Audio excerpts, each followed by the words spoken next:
अन्नदाता। पग पग पर है संग तुम्हारे अन्नदाता। लहू किसानों का बन के पसीना सींचता है धरती का सीना। मेहनत का तेरी हक दिलवाने, नई तकनीक नई खोज बताने।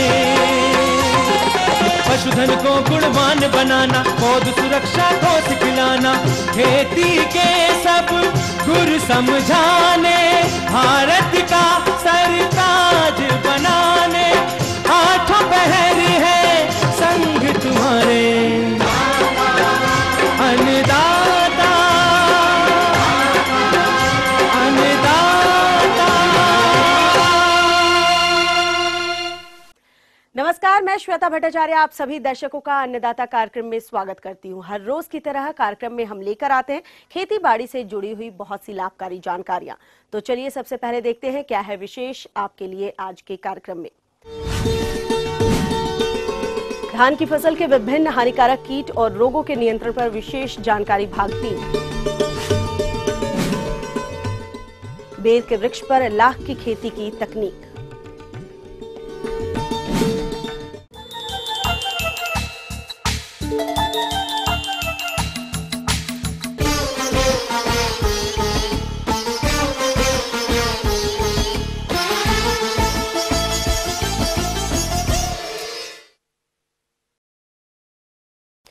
धान की फसल में कीट एवं रोगों के प्रबंधन की क्रमवार श्रृंखला में कल आपने धान में लगने वाले कीट और रोगों की पहचान और इनसे होने वाली हानि के बारे में जाना।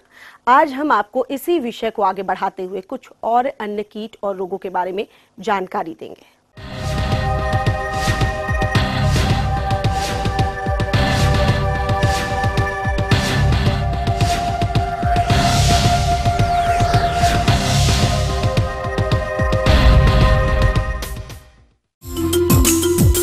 अब आप धान की फसल में लगने वाले मुख्य कीट एवं रोग के बारे में जानेंगे।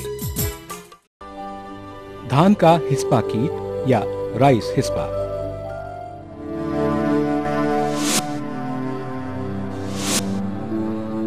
प्रौढ़ कीट नीले काले रंग का होता है। इसके ऊपर कांटे होते हैं। इसकी मादा कीट पत्ती के ऊपरी भाग या फिर पत्तियों की हरितमा को खाते हुए अपनी लंबाई 5 मिलीमीटर तक बढ़ा लेती है और पत्तियां सूख जाती हैं, जिसके कारण पौधे की बढ़वार रुक जाती है।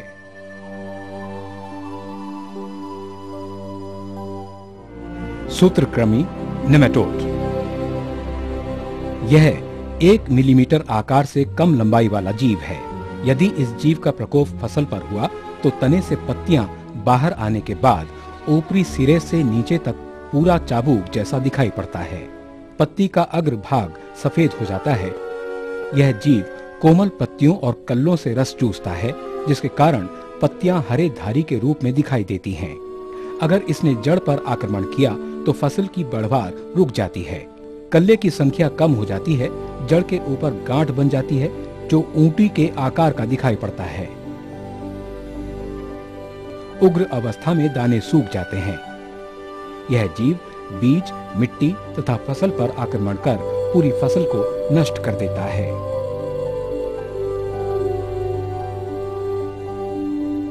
मिलीबग या दहिया कीट। इस कीट का प्रकोप ऊपरी जमीन तथा सूखे की स्थिति वाले क्षेत्रों में पाया जाता है। इस कीट के शिशु एवं प्रौढ़ जो हल्के गुलाबी रंग के होते हैं, फसल को काफी नुकसान पहुंचाते हैं। इसका प्रकोप फसल में रेड़ते एवं गोब बनते समय होता है।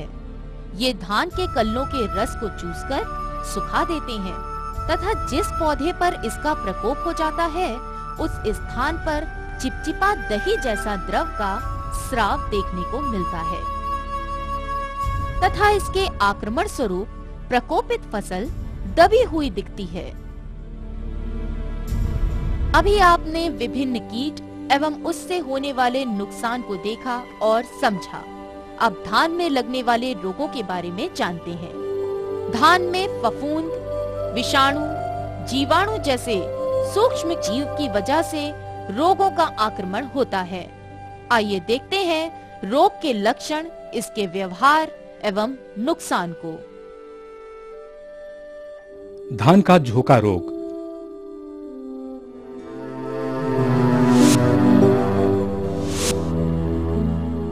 बीज से संक्रमण होने वाला यह फफूंद जनित रोग पौधशाला से फसल कटाई तक कभी भी आक्रमण कर सकता है। पत्तियों पर गहरे पीली धारियां, किनारे से केंद्र में राख जैसी धूसर ऊंटी आकार का तकली या आंख या नाव जैसा धब्बा दिखाई पड़ता है। धीरे धीरे यह धब्बे एक दूसरे से मिलकर बड़े धब्बे में परिवर्तित हो जाते हैं, जिसके कारण पत्तियां जली हुई सी प्रतीत होती हैं। गांठ पर इस रोग का प्रकोप हुआ तो गांठ टूट जाते हैं। इस रोग का पुष्पन अवस्था में प्रकोप हुआ तो पुष्प बिना निकले हुए फूलों के गुच्छे के रूप में गिर जाते हैं। इसे गर्दन तबाही रोग भी कहा जाता है। रात्रि तापमान में ठंडा एवं वातावरण में आर्द्रता प्रतिशत ज्यादा होने पर इस रोग के आगमन की ज्यादा संभावना होती है। पिछात रोपाई वाले खेत में ब्लास्ट रोग का प्रकोप सबसे ज्यादा होता है।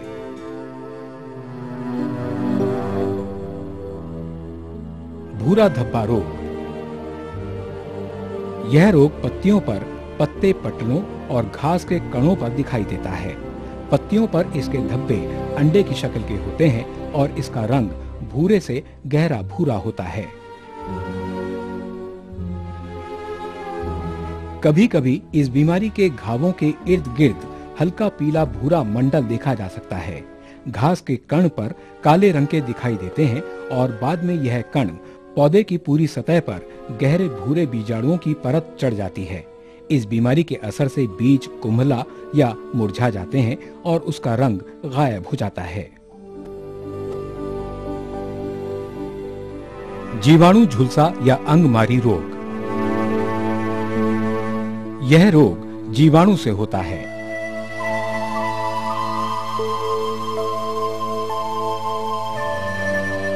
पौधशाला अवस्था, कल्ले की अवस्था, बालियों में दुग्ध अवस्था, इन तीनों अवस्थाओं में रोग की वजह से पत्तियों के किनारे में पीले रंग का धब्बा बन जाता है और पत्तियां सिरे से नीचे की तरफ सूखने लगती हैं। यह लंबाई एवं चौड़ाई दोनों तरफ बढ़ते हैं। फलतः रोगी पौधे एवं रोगी पत्तियां सूख जाती हैं। यह रोग पण, छद और तने में बढ़कर पूरे पौधे को सुखा देता है। दूसरी अवस्था म्लानी की है। इसमें पत्तियां लिपटकर तथा नीचे को मुड़कर पीली या भूरी हो जाती हैं। हवा, वर्षा, कुहासे में अत्यधिक मात्रा में नत्रजन के प्रयोग से यह रोग उग्र अवस्था में पहुंच जाता है। आवरण झुलसा रोग।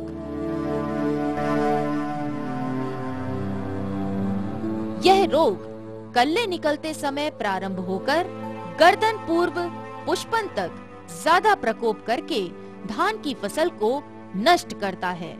तने की गांठ पर भूरे रंग से घिरा हुआ सफेद रंग का धब्बा सांप के ऊपर बने धब्बे जैसा होता है। इसके बाद यह धब्बा आपस में मिलकर पौधे को सुखा देता है। हवा में आर्द्रता, बदली मौसम में वर्षा होना, अत्यधिक मात्रा में नत्रजन का प्रयोग करना, मेड़ पर लगे वृक्ष के छाया से इस रोग को फैलाने के कारक होते हैं। फफूंद जनित बीज में कवक सरसों के आकार का होता है, जो धान कटाई के समय खेतों में गिरता है। ऐसा गिरा हुआ बीज कदवा में पानी की सतह पर रहकर रोपित पौधे के संपर्क में आकर वृद्धि करता है। इसका मतलब है पानी की सतह से छूता हुआ पौधा जल्दी रोग ग्रसित होता है।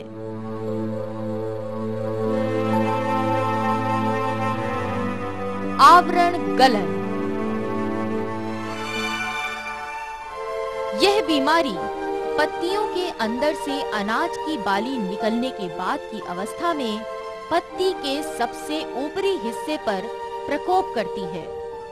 बूट लीफ के गांठ में काले या भूरे रंग का धब्बा बनकर गोब आंशिक रूप बाहर आना या अंदर रहकर सड़ने लगना इसके मुख्य लक्षण हैं। इसके कारण बीज चपटा, बहुत कम भरे हुए दाने वाला पैदा होता है। कंडवा रोग। यह फफूंद जनित रोग धान में पुष्पण अवस्था में प्रकोप करता है। गोब बनने से पुष्पण के समय यह फफूंद जनित बीजाणु पुष्प के अंदर जाकर बीज को नहीं बनने देता है। उसके स्थान पर पीला रंग गोल गोल मखमली जैसी संरचना बना देता है। फफूंद जनित बीजाणु से भरा हुआ यह पीला रंग का गोल संरचना धीरे धीरे काले रंग का काजल जैसा बन जाता है। यह बीजाणु दूसरे दाने के संपर्क में आने के कारण दूसरे दाने की गुणवत्ता में भी कमी आ जाती है। वर्षा के समय इस रोग का प्रकोप अधिक होता है।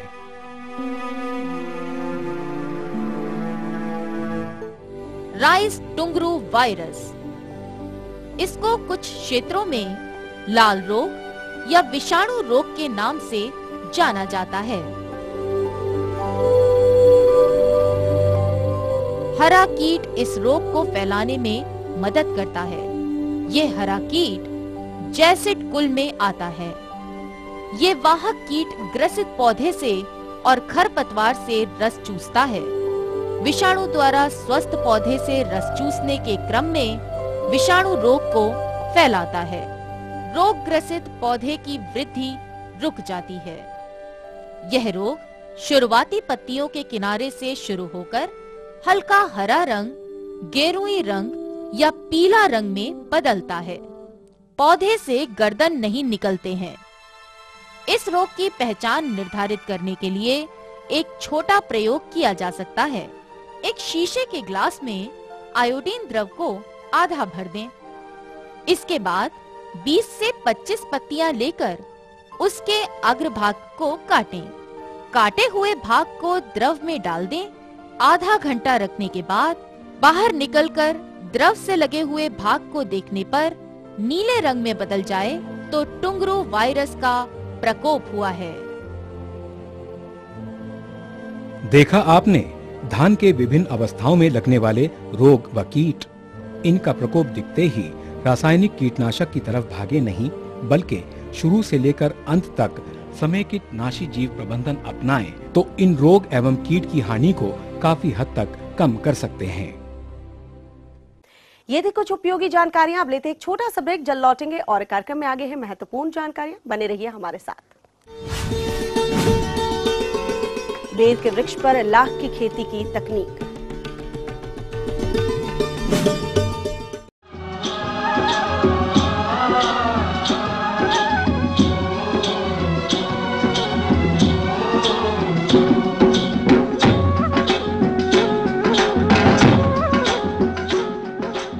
ब्रेक के बाद एक बार फिर से आप सभी दर्शकों का अन्नदाता कार्यक्रम में स्वागत है। बढ़ते हैं अगली प्रस्तुति की ओर।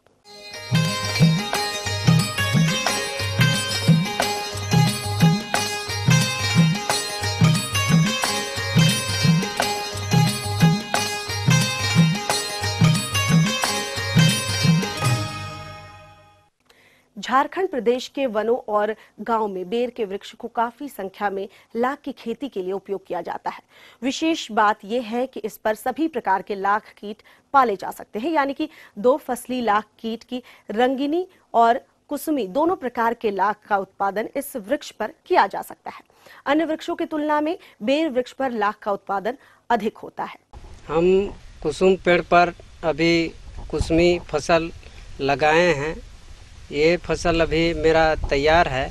इसको अभी हम कौन सा पेड़ में लगाएं जो हमें सुरक्षित हो और हमें फायदा मिले। एक कृषक जो जानना चाहते हैं कि कुसुमी लाख के बीहन का क्या करें, जिसके बारे में जानकारी दे रहे हैं भारतीय प्राकृतिक राल एवं गोंद संस्थान नामकुम रांची के तकनीकी अधिकारी दिलीप कुमार सिंह। धन्यवाद साधु महली जी। अभी आपने बहुत ही अच्छा प्रश्न पूछा है कि कुसुमी लाख का खेती कुसुम के पेड़ से काट के हम कौन सा ऐसा पेड़ पर ले जाएं जो आपका फसल बरसात के दिन में सुरक्षित रह सके और फसल भी भरपूर हो।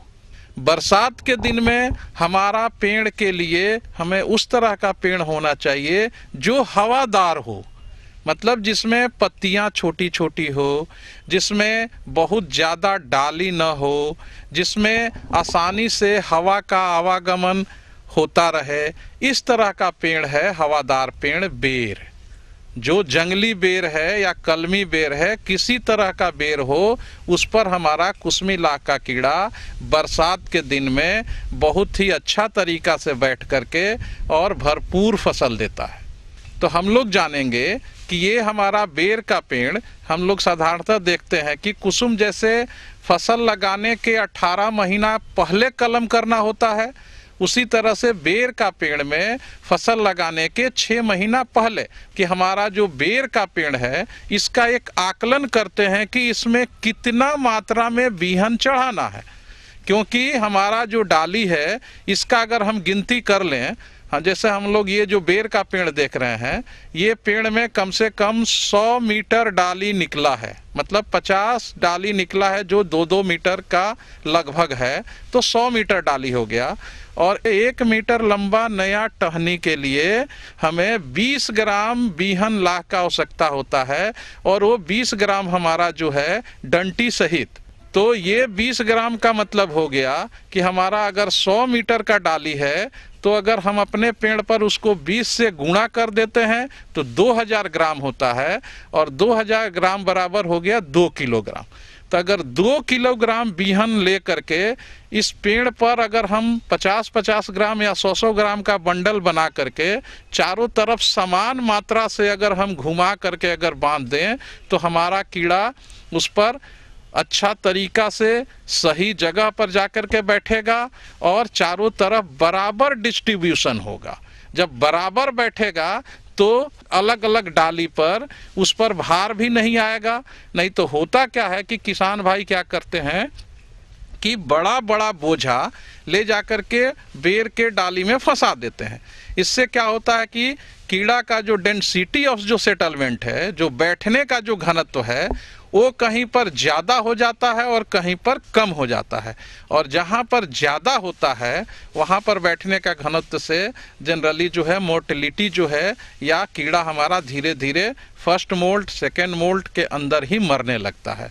तो इस तरह से हमें कीड़े को मरने से बचाने के लिए, ज़्यादा उपज पाने के लिए बेर के पेड़ में हम चारों तरफ घुमा के बांधेंगे तो हमारा कीड़ा चारों तरफ बैठेगा, और चारों तरफ बैठेगा तो पूरा एक डाली में लोड नहीं होगा, लोड बराबर डिस्ट्रीब्यूट होगा। तो हमारा लाख का पेड़ भी सुरक्षित रहेगा और कीड़ा भी सुरक्षित रहेगा। और बरसात जनित जो रोग लगते हैं, जो कीटाणु और विषाणु और फफूंद लगता है, उस पर हमें दवा का छिड़काव आसानी से हो जाता है। बरसात के दिन में 3 बार कम से कम दवा का छिड़काव करना पड़ता है, कीटनाशक और फफूंदनाशक। तो ये अगर दवा का प्रॉपर तरीका से छिड़काव कर दे, नियमित अंतराल पर जो बताया गया है उस पर अगर हम कर देते हैं तो हमारा फसल बचने का संभावना 90% से ज़्यादा हो जाता है और हमें फसल भी भरपूर मिलता है। आगे और भी कुछ रोचक जानकारियां, पर यहाँ पर रुकेंगे एक और कमर्शियल ब्रेक के लिए। जल्द हाजिर होते हैं।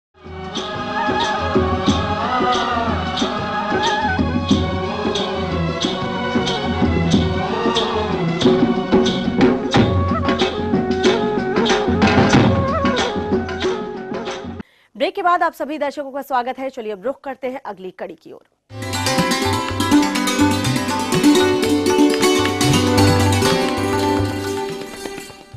अन्नदाता हेल्पलाइन निशुल्क फोन संपर्क सेवा के माध्यम से आपके द्वारा पूछे गए प्रश्नों में से 1 या 2 महत्वपूर्ण प्रश्नों को हम अपने कार्यक्रम में शामिल करते हैं। इसी के तहत आज का चयनित प्रश्न और उसका जवाब इस प्रकार है। निःशुल्क अन्नदाता हेल्पलाइन में आज हमने जिस प्रश्न को शामिल किया है उसे पूछा है कोडरमा के मोहन कुमार ने। आपने आंवला के बाग में किए जाने वाले प्रबंधनों पर जानकारी चाहिए है, तो इसके लिए देखिए कार्यक्रम का यह अंश। महत्वपूर्ण चीज आपको बता दूं कि आंवले में फूल आने का समय फरवरी और मार्च का महीना होता है। यूं बगीचे में वर्षा ऋतु है, बहुत सारे खरपतवार जग रहे हैं। हमको चाहिए कि अब फल आने का समय आ गया है। हम बगीचे की जैसे ही हमें समय मिले हम बगीचे की सफाई, खरपतवारों का नियंत्रण और हल्की जुताई कर दें ताकि मिट्टी में हवा का प्रवेश सामान्य रूप से हो जाए। दूसरी किसान भाइयों, कुछ ऐसे कीड़े भी हैं छोटे फल के समय फलों को भी नुकसान कर सकते हैं, टहनी को भी नुकसान कर सकते हैं, फलों की गुणवत्ता को भी खराब कर सकते हैं। किसान भाइयों, इसलिए आवश्यकता है कि एक छिड़काव कम से कम हम माइक्रोन्यूट्रिएंट्स में कैल्शियम, जिंक, सल्फर, बोरोन इसलिए आंवले के फलों के लिए महत्वपूर्ण है क्योंकि बोरोन की कमी में फलों में काले काले धब्बे पड़ जाते हैं और फलों की गुणवत्ता खराब हो जाती है। विशेष रूप से बोरोन का आंवले में रोल देखा गया है। इसलिए 5 ग्राम बोरोक्स प्रति लीटर पानी की दर से, उसी के साथ कैल्शियम भी 0.5% यानी 5 ग्राम दवा प्रति लीटर पानी की दर से यदि घोल बनाकर एक छिड़काव कर दे बढ़िया तरीके से, और इस कमी की पूर्ति हो जाएगी, फलों की गुणवत्ता अच्छी हो जाएगी।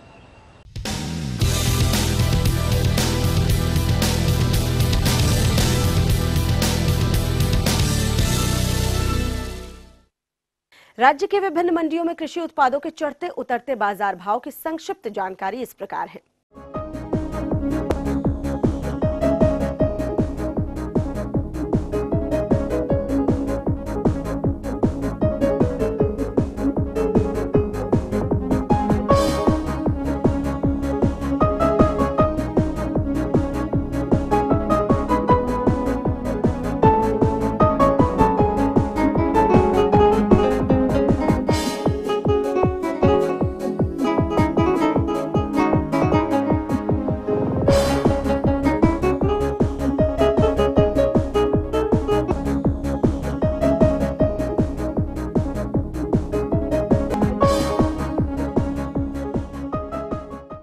अब आइए देखते हैं कल दिखाए जाने वाले कार्यक्रम की मुख्य झलकियां। धान की फसल में कीट एवं रोगों का नियंत्रण भाग 4। करेला की फसल में लगने वाले कीट एवं रोगों का नियंत्रण। हम ये उम्मीद करते हैं कि आज का कार्यक्रम आप सभी दर्शकों के लिए उपयोगी रहा होगा। किसान भाइयों, अन्नदाता आपकी सेवा के लिए संकल्परत है। कृषि संबंधित समस्या और सुझाव के लिए आप हमें इस पते पर संपर्क कर सकते हैं। प्रोड्यूसर दाता ETV Bihar Jharkhand, Ramoji film city Hyderabad 501512। साथ ही आप हमें ईमेल भी कर सकते हैं। हमारा ईमेल एड्रेस है annadatabihar@etv.co.in। इसके अतिरिक्त आप हमें निःशुल्क हेल्पलाइन नंबर 180010845999 पर सोमवार से शनिवार सुबह 10 से शाम 4 बजे के बीच संपर्क कर सकते हैं। फिलहाल अन्नदाता की पूरी टीम को दीजिए इजाजत। कल फिर इसी वक्त आपसे मुलाकात होगी कृषि संबंधित कुछ और रोचक जानकारियों के साथ। नमस्कार।